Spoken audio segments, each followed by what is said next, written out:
Muy buenos días, queridos oyentes. Mi nombre es Maureen Mazo y el día de hoy hablaremos sobre un tema muy interesante, el sentido de ser maestro. Para eso tenemos como invitada especial a la profesora Natalie Maldonado, quien en breves minutos nos contará un poco sobre su trayectoria dentro del campo de la educación. Sin más preámbulos, les doy la bienvenida a este nuevo episodio titulado Sentipensemos la docencia.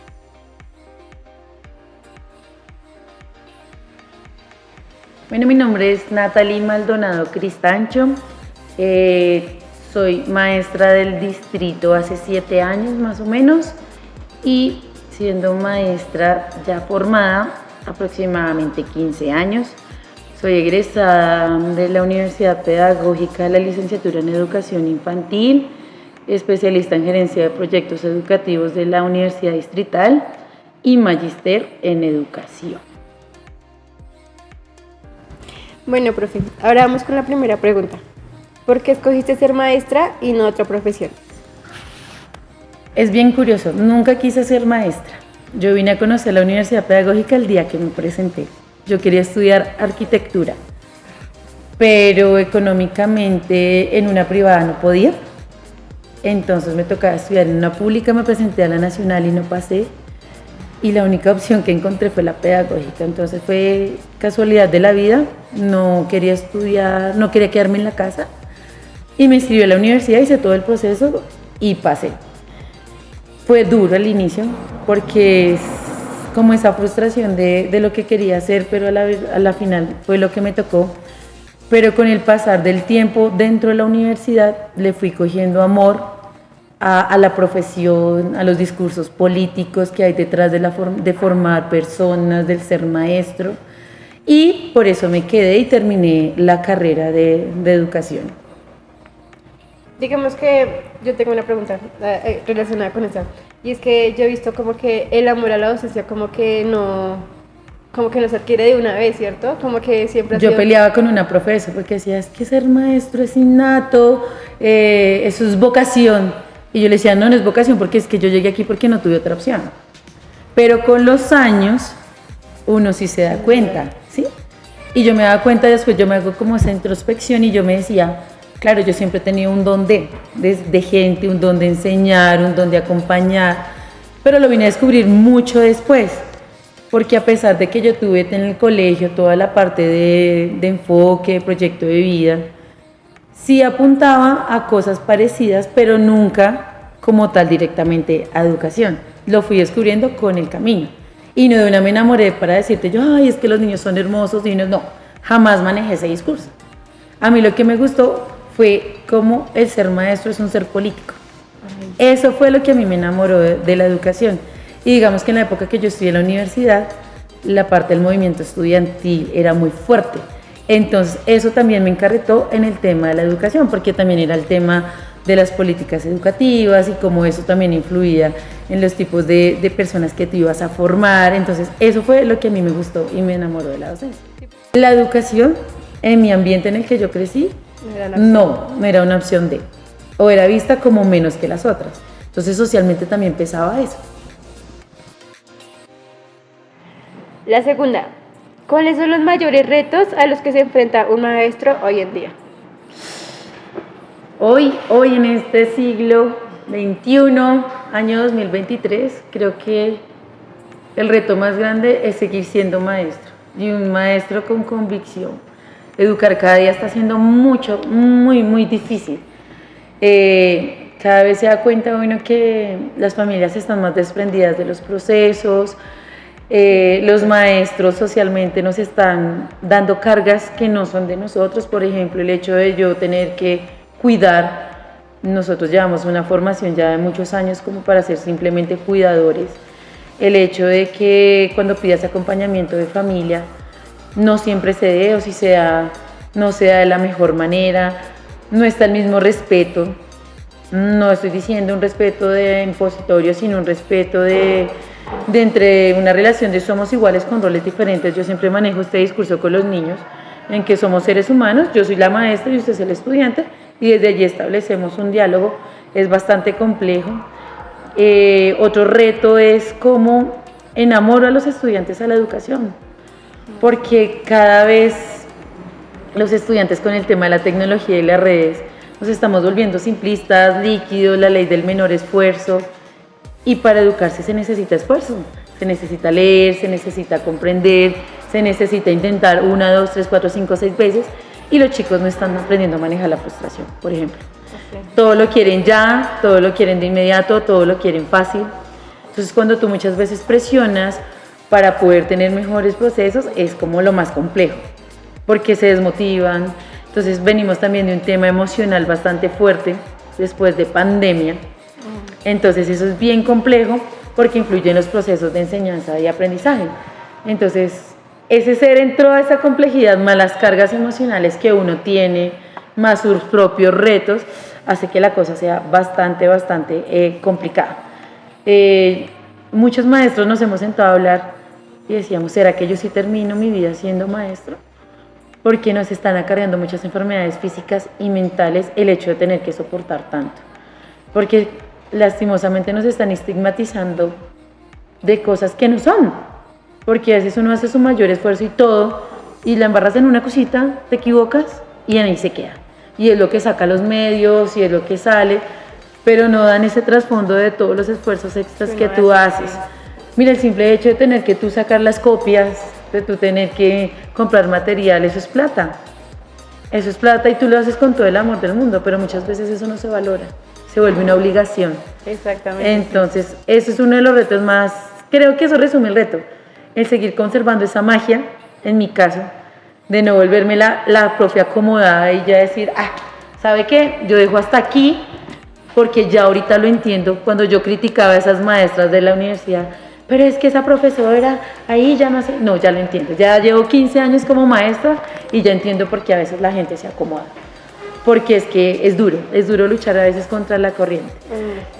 El reto más grande, así para resumir, es seguir siendo esa maestra que quería ser o que yo hubiese querido ser o tener. Desde el inicio. Desde el inicio. Yo soy esas maestras que todos los años busco hacer algo diferente, que miro la manera como encarreto a los estudiantes, que miro a ver qué creo, porque eso es lo que me mantiene. Yo creo que el día que yo pierda eso, ya me retiro de la docencia. Porque si yo pierdo esa magia, me volvería una más del montón y eso no me gustaría. Vamos con la tercera pregunta, profe. ¿Cuáles son los errores más comunes que comete un maestro a la hora de enseñar? Los errores. Y eso está difícil. Por ejemplo, eso. A veces uno de maestro cree que todas se las sabe al inicio. O que tú vas a cambiar todo el mundo y todo el resto, los mayores no saben nada y uno es el que llega sabiéndoselas todas. Eso es un error, porque el maestro también lo forma la experiencia. Al maestro lo forma mucho la experiencia. Otro error que a veces yo veo como maestro es la falta de empatía para trabajar con otro. Somos un gremio bastante complejo, competitivo. A veces hacer redes de maestros es complejo. Encontrar apoyo con otro es complejo. Creo que eso es uno de los errores más grandes porque pues la educación lo que requiere es eso, que construyamos en comunidad. Sí. En comunidad. Y eso comprenderlo para algunos es difícil. Creo que uno de los mayores retos errores es ese, porque si uno comprendiera eso, todo sería tan fácil. La escuela fluiría de otra manera, porque cuando yo hago red con mi compañero, hasta los chicos lo entienden y la dinámica cambia. Los chicos se vuelven más flexibles, se la gozan más, se dan cuenta que no es solo yo, sino que es todo un engranaje que está alrededor de él, que ayuda a que genere esos procesos. Otro error grande, pero también yo creo que es parte del sistema porque no tenemos tiempo, es escribir. Los maestros muy poco escriben, muy poco. Y al no escribir, pues validar esos procesos que se dan dentro de la escuela es bien complejo, porque necesitamos poder certificar nuestro conocimiento y es ese conocimiento que se da en la experiencia de aula. Otro error que a veces yo veo es que no se valora la escuela. ¿Sí? Pues sí. Muchas veces yo veo que es la universidad, los profes allá, pero si no fuera por la escuela no seríamos nadie. Si no fueran por las prácticas de aula, no seríamos nada. Si no formamos bien a las personas desde las aulas, pues nada tendríamos que hacer. Entonces sí es un error de a veces no valorar la escuela como tal Me parece que es otro de los errores grandes que tenemos. La cuarta pregunta es, profe, ¿cuáles son las mayores dificultades a las que los niños se enfrentan en la actualidad? Yo creo que una de las mayores dificultades es que están solos. Muchos papás han sustituido el estar con ellos por las tecnologías. Y al estar enfrentados tanto tiempo a la tecnología, están generando unos temas emocionales bastante fuertes, en los cuales antes no eran tan comunes. O sea, ahorita es muy común ver a un niño pequeño con depresión, con unos niveles de ansiedad grandísimos. Hay muchos niños con síndromes de atención dispersa, pero no uno, o sea, son bastante los niños. Entonces creo que ese es uno de las dificultades más grandes. Otra dificultad es que creo que a veces los adultos y en las familias no saben distinguir los escenarios, entonces hay muchas discusiones en frente de ellos y tener que asumir emociones familiares sin entender y comprender es bastante complejo, ¿sí? Es bastante complejo. Por ejemplo, las violencias intrafamiliares, esas son situaciones muy complejas, que digamos que hoy en día uno de profe de pronto sí habla más. Bueno, ¿cómo te fue hoy? Si puede pasar estas cosas, lo puedo acompañar desde la distancia. Bueno, otra dificultad es que no se valora su opinión en casa. Digamos que en el colegio, mal que bien, los maestros, pues parte de nuestra formación, sabemos el valor de la opinión del niño en casa, de sus emociones. No estoy diciendo que todos, pero sí puedo hablar que la gran mayoría de maestros lo hacemos. Sí le damos relevancia a lo que el niño opina. En casa muchas veces no. En casa el niño queda en un lugar, en un rincón, pero nunca se le explica por qué puede pasar X o Y situación. Eso es complejo. No estoy hablando de todos los hogares, pero sí es un común que se puede ver en las familias. Pero creo que el más relevante es el tema de cómo yo genero vínculos desde el par frente a frente, porque como ahora todo está mediado por la tecnología, entonces generar vínculos en el cual, oye, vamos a jugar fútbol. Hay niños que ya no juegan. No, qué mamera jugar. No, qué mamera moverme. Entonces generar el vínculo que no sea por medio de la tecnología es una dificultad bien fuerte ahorita, que va de la mano con ese tema de enfermedades desarrolladas por el exceso de tiempo a la tecnología. Digamos que es dificultad, pero a la vez tenemos una ventaja en la escuela, y es que podemos limitar el hecho del uso de la tecnología dentro. Ojo, no la estoy satanizando. A mí me gusta la tecnología y uno como maestro en este siglo no la puede negar. La tecnología referente al manejo del internet, de las redes. Uno trata de educar frente a, pero sí falta mucho porque se está viendo que los niños no tienen las herramientas. Por ejemplo, ahora es muy común que golpeen a sus maestros. Ahora es muy común que te griten. Ahora es muy común las peleas, pero es por la misma a veces necesidad, por lo que quitas ese instrumento dentro del aula. Me ha pasado. Entonces es bastante complejo para uno también. Listo, profe. Ahora vamos con una pregunta muy interesante y es, ¿en realidad existen los buenos y los malos estudiantes? Bueno, para mí no existen ni buenos ni malos estudiantes, simplemente son estudiantes diversos sujetos también que asisten a la escuela, que tienen sus propias vidas, que han tenido que pasar por diferentes experiencias que hacen que sean más fuertes o no en unas cosas. Pues también, como ya lo sabemos, tenemos todos los seres humanos habilidades para unas cosas más que para otras. En esa medida siento que simplemente son estudiantes. Que hay unos que son más complejos, claro que sí. Por ejemplo, hay estudiantes que en sus relaciones son complejas, sí las hay, pero eso no los hace malas personas.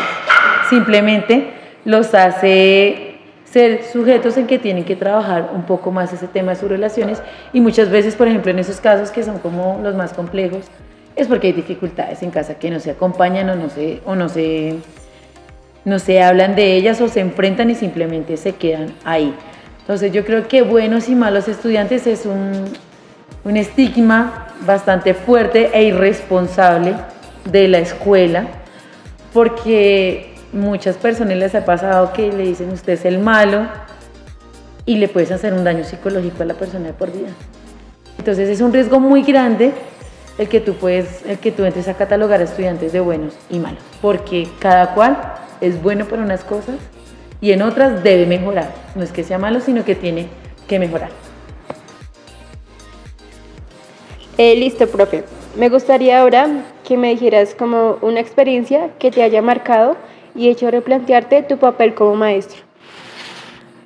Bueno, yo siempre me he creído, creo que en parte lo soy, pero a veces uno siente que es el más, ¿sí? El que la estoy haciendo bien siempre, el que estoy dando lo mejor por mis estudiantes.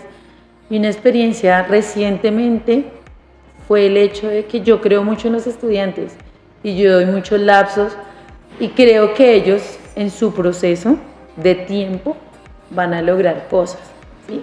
Van a lograr cambios. Y puede ser que sí funcione, pero no en todos. Una experiencia que me pasó fue el año pasado. Yo traía un estudiante desde pandemia y la mamá me dijo, el niño tiene una condición especial. Voy a empezar todo mi tratamiento médico, vamos a ver qué exámenes, porque el niño tenía problemas de aprendizaje. Pasó pandemia, no llegó. Como flexibilización de la escuela, el niño pasó al siguiente grado. Como era pequeño y viene en su proceso, y yo creo en eso, le di el lapso. Llegamos aquí a la escuela el año pasado, el niño empezó a tener como comportamientos complejos en el sentido de sus relaciones con las chicas, ¿sí? Y era complejo en el sentido de que no la respetaba. Él se dedicó como a la vida suave, venir a casa a hacer vida social, pero la parte académica no. Traté de buscar el acompañamiento con la familia y nada, eso pasó el año antepasado. Y el año pasado le dije, bueno, vamos a pasarlo con compromiso familiar, creyendo que lo iban a acompañar y todo. Pues bueno, pasó lo mismo el año pasado, lo acompañé, le di el tiempo, o sea, creo en los estudiantes, los apoyo al 100%. Este año lo dejé perdiendo, porque no aprendió a leer, no aprendió a escribir, se siguió comportando de una manera que no debía, a pesar de que traté de hacer todo el proceso, desde el diálogo, desde el acompañamiento, con la familia igual, pero no se logró. Este año tuve que mudar de colegio, estoy en otro lado. Cuando regresaban estos días me dicen, el problema que tú nos dejaste fue terrible. Y yo, ¿cómo así? Entonces me dijeron, no, este niño ahora sale corriendo a los salones gritando que nosotros los maestros de primaria lo estamos acosando, que lo ayuden por favor, que mejor dicho, el drama de la vida, llora, grita y patalea y se esconde. Entonces mis compañeros de bachillerato, entonces estamos cogiendo fama a los de primaria, empezando por mí desde el año pasado, aunque no esté, de maltratadores del colegio. Cuando la culpa no fue de mía, ni del colegio, ni de mis compañeros que están ahorita. Bueno, sí fue culpa mía. ¿Por qué? Porque creí bastante en el estudiante y ese es un error que me hizo cambiar este año. Este año tuve un niño con el mismo perfil y dije no, desde la primera vez lo quiero, lo respeto, lo estimo, pero hay que poner unos límites más claros. Para mí yo era una maestra más flexible, pero ya este año dije no, con las complejidades que están siendo las relaciones ahorita de la escuela-familia, hay que poner límites más claros y hay que tener la parte legal muy clara y llevar los procesos muy claros con los padres, porque muchas veces yo soy de las que confía en los papás. Sí, dale, está bien, vamos a mirar, pero este año el problema está ya bastante complejo porque ya el niño ha pasado por 3 maestras y con todas está pasando lo mismo y le están echando la culpa solamente a la escuela cuando tampoco hubo un acompañamiento familiar. Pero en mi flexibilidad de creer en la escuela y creer en el estudiante, en la familia, se generó un caos que ahorita está siendo muy difícil. Entonces sí fue algo que yo dije, no, voy a ser flexible, pero hay cosas en las que ya no puedo ser tan flexible, porque en serio le traer a uno problemas como maestro después legales fuertemente. O sea, el debido proceso hay que hacerlo tal cual dice la ley, a pesar de que hay cosas que yo digo, no me imagino, yo todo el tiempo el niño respiró, el niño habló, pero sí hay que hacerlo cuando son casos complejos. Digamos, profe, siguiendo esa ruta, esa pregunta que tú me decías de muchos de los trastornos de aprendizaje, Actualmente, porque digamos que tú decías, veníamos de pandemia y como que se abrió ese campo de salud mental. ¿Cómo se ha visto afectado en la escuela? Mucho, mucho los estudiantes. Digamos, yo tuve primero en cuarentena. Los papás tuvieron que enseñarle a los niños a leer y a escribir. Y eso fue complejo porque con mis compañeras pues estábamos diciendo vamos a hacer otros métodos aparte del tradicional, pero los papás solo conocen el tradicional. Entonces jugar con ese otro tipo de estrategias fue bastante complejo. A la final, como enséñele, señor, como usted pueda en casa, pero enséñele. Entonces, digamos, los temas de aprendizaje se vieron muy afectados. En los niños de prejardín, jardín, los que en primero estaban en cuarentena, los que entraron a octavo el año pasado, porque fueron procesos en los cuales en la escuela son fuertes y en la casa se vivieron solos o no estaban como en el espacio para poder quemar esa etapa. Entonces sí fue bastante afectado el hecho, por ejemplo, uno, leer, escribir.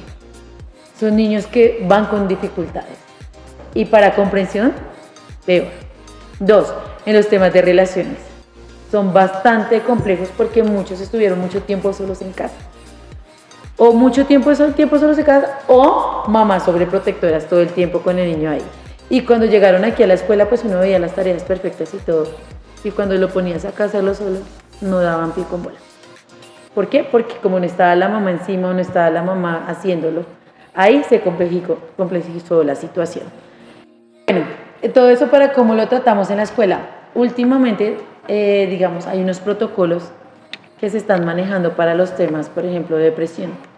Cualquier síntoma que uno vea en un estudiante que pueda ser depresivo o un síntoma de un estudiante que pueda tener algún tema que uno necesite acompañamiento, hay unas rutas. El distrito tiene 17 protocolos para diferentes situaciones.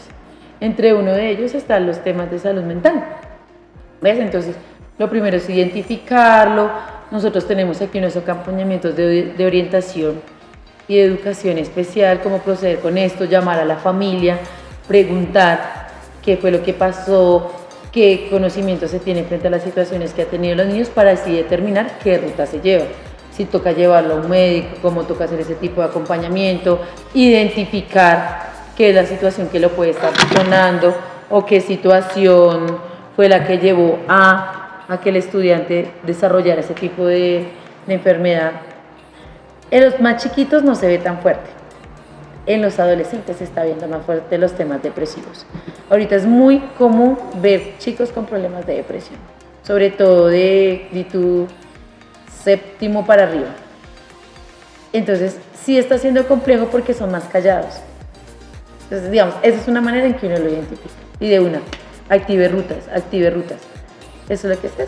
Se me olvidó agregar algo. Nosotros, como maestros, cuando se presentan situaciones, por ejemplo, que se llegara a presentar un caso muy fuerte, está el 1, 2, 3. Siempre es nuestra mano derecha. El 1, 2, 3 para que ellos guíen también las rutas de acompañamiento que se tenga que hacer. En caso de que sea algo muy complejo, hay rutas especiales para trabajar los temas mentales. Y viene un equipo del distrito de psicólogos, psiquiatras y ambulancias especializadas que, si llega a ser un caso muy grave, el joven sea trasladado a un centro psiquiátrico para ser atendido allí. Siempre que pasa algo con un estudiante, por eso hay 17 protocolos, lo primero que uno debe hacer como maestro es identificar el problema, avisar a los que son del colegio y llamar al 1, 2, 3. Es tu garantía de ruta de que estás haciendo todo el protocolo correctamente. Y dejar registro de todo. Activar ARLs, los seguros de los estudiantes. Porque si tú no haces algún paso de estos, después se complejiza, el error es tuyo. Pero sí hay ese equipo de ayuda psicológica dentro del distrito. Y en el caso de los profesores, ¿qué tanto impacto ha tenido? Hace poco que salió como un decreto, después te lo muestro, sobre salud mental. Porque muchos maestros nos están sufriendo depresión. Yo sufrí el año pasado de depresión por las relaciones tan complejas con mis estudiantes. A mí me tuvieron que medicar el año pasado por depresión. Y nuestro seguro a veces piensa que uno dice, ay, es que quiero ir a incapacitarme. No, la verdad está siendo complejo, además porque es mi salud mental afectada por la pandemia, mala salud mental afectada de los estudiantes, mala salud mental afectada de la familia, mala salud mental afectada de todo el mundo en un mismo escenario y uno tener que contenerla. Y Es eso, por bastante ejemplo, complejo. es que ven al docente como si fuera el facilitador, como el que tiene que resolver todo. Todo. Y uno o sea, como docente uno se desgasta, es un desgaste demasiado grande. Eso es una cosa que yo he aprendido, por ejemplo, este año. Yo dije, no soy la salvadora total del mundo. Tengo mi límite, y mi límite es físico y mental. Yo ayudo hasta donde yo pueda, pero cuando empieza mi parte de salud mental y emocional a afectarse demasiado, qué pena. Pongo el freno y digo, hasta aquí llego yo, no puedo hacer más por ti. No es mi culpa todo lo que te pase a ti, porque a veces uno tiende a ser el salvador Se de todo responsabiliza. y cuando ya te das cuenta te estás reventando emocionalmente. ¿Y qué va a pasar? Te revientas emocionalmente y físicamente tu cuerpo lo va a somatizar y no vas a rendir. Y tienes que rendir a 40 estudiantes, por bajito 36. Y es bastante complejo el día a día, más tu carga familiar, más tus otras obligaciones que también te tocan. Entonces esos temas de salud mental, chévere que ahorita se abren, pero también es complejo cómo se están manejando. ¿Cuál es el sentido de ser maestro? Para mí ser maestro es mi vida. O sea, a pesar de que yo quería ser arquitecta de edificios, yo digo ahorita yo soy arquitecta de vida.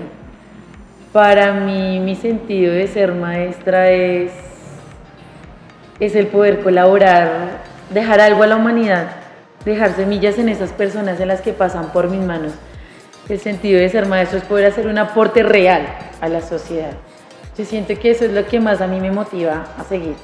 El poder ver cómo los estudiantes llegan a cumplir sus sueños o que gracias a una experiencia que tuvieron contigo decidieron ser o cambiaron un chip en su vida. Yo creo que ese ser maestro es algo que me llena el alma. El ver cómo los estudiantes te ven y se emocionan, te abrazan, te agradecen, no buscándolo como desde el inicio, sino que es algo que se dio, que se construye. Entonces yo digo, este sentido de transformar la vida de los demás para bien o de aportar es lo que me motiva. O sea, para mí el sentido de ser maestro es poder ayudar también a la sociedad, es poder poner esos granitos de arena para que las cosas cambien, tal vez no sean mucho, pero en sus dinámicas pequeñas se logre. O sea, el hecho de que una chica llegue a la universidad o que si quiere ser mamá sea la mejor, eso, o sea, sin yo juzgarla, porque es que ser mamá también es algo muy importante y hermoso en la vida. Entonces el hecho de poder dialogar con estas generaciones y poder aportarles algo, para mí eso me parece maravilloso. Para mí eso es ser maestro, para mí también ser maestro en el sentido, porque es que además maestro es alguien que aporta más allá de un conocimiento, es aquel que le aporta también en esa emocional a los estudiantes, es también aquel que reflexiona. Ese también es un sentido de ser maestro, que todo el tiempo está en la reflexión. Estoy mirando qué puedo hacer, qué puedo cambiar, qué me está afectando, qué no, y cómo eso transforma también mi práctica. ¿Ves? Y no solo eso, como que permitir soñar a los estudiantes, lo que te decías, si quieres ser mamá, que sea la mejor mamá del mundo. Claro. Si quieres ser, por ejemplo, vendedor de Bonais, que no está mal, que lo sea, que sea el mejor vendedor de Bonais. Y no está mal, pero como hay una externalización de cierto modo, Exacto. uno limita al estudiante. Uno mismo limita al estudiante. Entonces, si quiere hacer algo, que lo sea y que lo haga bien, que lo haga desde el corazón. Exacto. Entonces, cuando yo digo el sentido de ser maestro también envuelve ese, el de que yo, cuando yo me catalogo como maestra, es ese sentido de que yo ya no me dedico solamente a darle un conocimiento, sino que trasciende más allá. Va también esa parte personal, esa parte humana, esa parte emocional, que no la conecto desde el que yo soy perfecta. Yo lloro con mis estudiantes, yo peleo, yo les pido disculpas, yo les digo en la vida le puede pasar eso, hágalo. Y en ese sentido creo que es ser maestro, porque es que ser maestro es complejo, porque te lleva a unos retos, mejor dicho, fuertísimos a nivel de profesional, a nivel personal, ¿sí? Que transforman tu vida y tu práctica y tus relaciones en todo sentido, porque tú no eres maestro solamente en un aula, tú eres maestro siempre, De vida. siempre, de vida, tú te conviertes en maestro de vida para todo mundo. Ya a pesar de que te digan la profe, ese profe, cuando ya te dicen la profe y es la profe, es ese sentido de ser maestro, porque se trascendió más allá de solamente el conocimiento. Se generan esos vínculos sin generar dependencias, ¿no? sino cómo yo puedo ayudar a estas personitas para que puedan ser lo que ellos quieren ser. Así de simple. Y que si tienen problemas, aprendan a enfrentarlos, porque es que la dificultad siempre va a estar, siempre. Entonces, que digamos, esas enfermedades que estábamos hablando, las puedan manejar. Por ejemplo, yo les decía a ellos, a mis estudiantes el año pasado, chicos, estoy en cuadro de ansiedad y depresión. Yo les decía, y es esto, y esto, y esto, y esto. Y cuando yo les pida un tiempo de que ninguno esté acá, por favor, eso también es ser maestro, de poder demostrarles de que yo también tengo mis debilidades. Somos y que humanos. las enfrento, y que como humana me pasa, y cuando ya me pasó, volví, estamos bien con ellos, y ellos también se educan en eso, porque a los papás también les pasa, ¿ves? Entonces, en ese sentido me parece que es lo bonito de ser maestro, del dar y el recibir, no solamente desde el conocimiento, sino también desde el ser. Ahora sí vamos con la última, y esa sí va desde mi profe. Y es que sabemos que hay una diferencia entre los profesores que salieron hace muchos años a los actuales que ahorita están como en el ámbito de la docencia. Desde esa perspectiva, desde ese punto, ¿tú qué consejo le darías desde todo lo que hemos hablado, lo social, lo emocional, lo personal, todo? Bueno, mi primer consejo es asuman con responsabilidad lo que están haciendo. Educar no es fácil. Educar no es fácil y es una responsabilidad bastante grande. Si en verdad queremos que los maestros que salgan de la pedagógica sigan siendo maestros que transformen vidas, hay que asumir con total responsabilidad el hecho. ¿Eso qué implica? Seguir siempre formándose, seguir siempre leyendo, seguir siendo maestros en redes, seguir siendo maestros investigadores. O sea, eso es algo que debemos ser los maestros, maestros investigadores. Escribir, publicar, convencernos de que lo de nosotros vale igual que lo de un ingeniero, que lo del presidente, porque es que nuestra labor es la base de todo. Entonces mi consejo es no solamente a lo fácil, a la actividad de voy, doy mi clase y ya, no, sino todo lo que trasciende tras el hecho de yo dar una clase. Mi otro aporte es tener claro que yo incido en todo en el país. Lo político, somos, si no estoy mal, la primera o segunda fuerza a nivel político. Y las políticas se ganan en las luchas, porque sí hay que darlas, en las luchas, en las movilizaciones, pero también en la academia. Entonces, hay que jugar con estas dos situaciones. Sí la lucha, sí el bloqueo cuando es justo, pero también en los espacios académicos. Ahí es donde los maestros tenemos una gran dificultad a veces, pero que se ha ido ganando con el tiempo y no se puede dejar perder. Otra cosa que doy consejos es ser apasionado. Cuando usted es apasionado y cuando usted dice yo quiero ser o yo soy la maestra que quisiera ser, créame que usted se va a gozar el hecho de ser maestro. Por ejemplo, yo cuando planteo una actividad, yo digo, ¿a mí me gusta o a mí no me gusta? Si a mí me gusta, la hago. Si a mí no me gusta, no la hago porque seguro se van a aburrir ellos también, ¿sí? Entonces, planear, hacer cosas que se lo gocen los estudiantes y que se lo goce uno. Creo que eso también es importante. No solamente hacer lo que diga el currículo como tal y los DBAs y todo eso es muy lindo y bonito y es necesario porque es lo que lleva a los maestros pero también que usted se lo goce. Si la emoción del maestro no está en la mitad del proceso, con la del estudiante, no va a ser un proceso totalmente enriquecido. Y otra cosa es que a pesar de los años, no dejar de soñar, pero sí ser aterrizados en la realidad que les corresponda, ¿sí? Tenemos que actuar desde la realidad. Yo no soy la misma maestra de hace 15 años porque es que no estoy con los mismos estudiantes de hace 15 años. Las generaciones van cambiando, pero aún así la responsabilidad debe continuar bastante fuerte. Otro consejo importante es cuiden su salud mental, cuiden su salud física. Una vez da todo de primerazo. No, hay que aprender a darlo también con cautela. Obviamente nunca perder la pasión por lo que se hace, pero sí cuidarla. Por ejemplo, yo tengo unos problemas de voz fuertes ya a nivel profesional por no cuidarla a tiempo. Entonces sí es importante cuidar esa parte de salud mental, de salud física. Y bueno, ¿qué otro consejo les podría dar? Amen lo que hacen. El día que usted deje de amar de ser maestro, deje la docencia. Porque ¿qué va a hacer? va a empezar a tener rabias, frustraciones y usted se lo va a transmitir a una persona mínima 30 y ellos no tienen las culpas de lo que a usted le pasa. Entonces, sí, tener como mucho cuidado con esas situaciones y también darse los tiempos cuando uno se siente mal, de vivir sus emociones, pero lo que les digo, ser muy apasionados con lo que hacen y convencerse y tener la responsabilidad que merece ser maestro, porque no es solamente por un sueldo, a diferencia de otras carreras. Acá usted lo que haga es un año de vida de una persona, lo que usted le está o robando o aportando.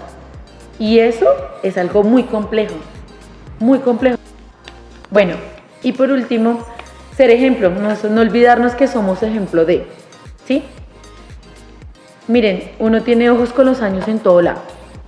Cuando tú menos piensas te van a decir, uy, profe, yo la vi en tal lado, yo la vi en tal otro. Entonces, un ejemplo sencillo, yo colarme en Transmilenio y que a mí me vea un estudiante, eso no es ético, porque es que yo educo también con mi ejemplo. Y a uno los estudiantes lo leen totalmente. Y así pase los años, yo tengo aquí compañeros ya pares que fueron mis profesores, para mí sigue siendo mi profesor y para mí sigue siendo un ejemplo de lo que ella haga, lo que ella diga, a pesar de que ya somos colegas, para mí sigue siendo ella un eslabón más arriba. Entonces creo que eso es importante. Bueno, y la ñapa, respetar a los maestros que ya tienen más experiencia. Los maestros cuando recién salimos somos superhéroes y los demás son unas brujas, no sé qué. A mí me pasó, pero creo que también hay que respetar la experiencia de los maestros, porque el llegar o hacer lo que ellos tienen ha pasado de tiempo, ha pasado mucho tiempo y hay que respetarlo y hay que valorarlo, hay que aprender lo bueno y lo malo, porque como lo decía, hay que aprender lo bueno de pronto de esa serenidad o de cómo manejo la situación, pero tampoco lo malo es estancarme y acomodarme en total, no. Pero sí creo que es algo importante de valorar también a los profes que ya llevan mucho más tiempo y aprender. Y si se puede en la medida articular con ellos, fantástico, porque pues obviamente ustedes traen ya otros conocimientos, son otras generaciones más cercanas a las de ahorita, pues ya obviamente las prácticas cambian y se pueden enriquecer.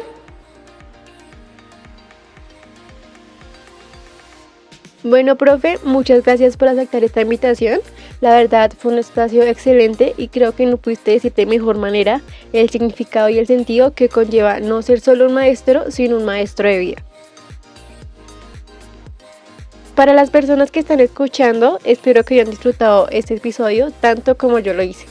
Esto fue todo por hoy en Sentipensemos la Docencia. Bye bye.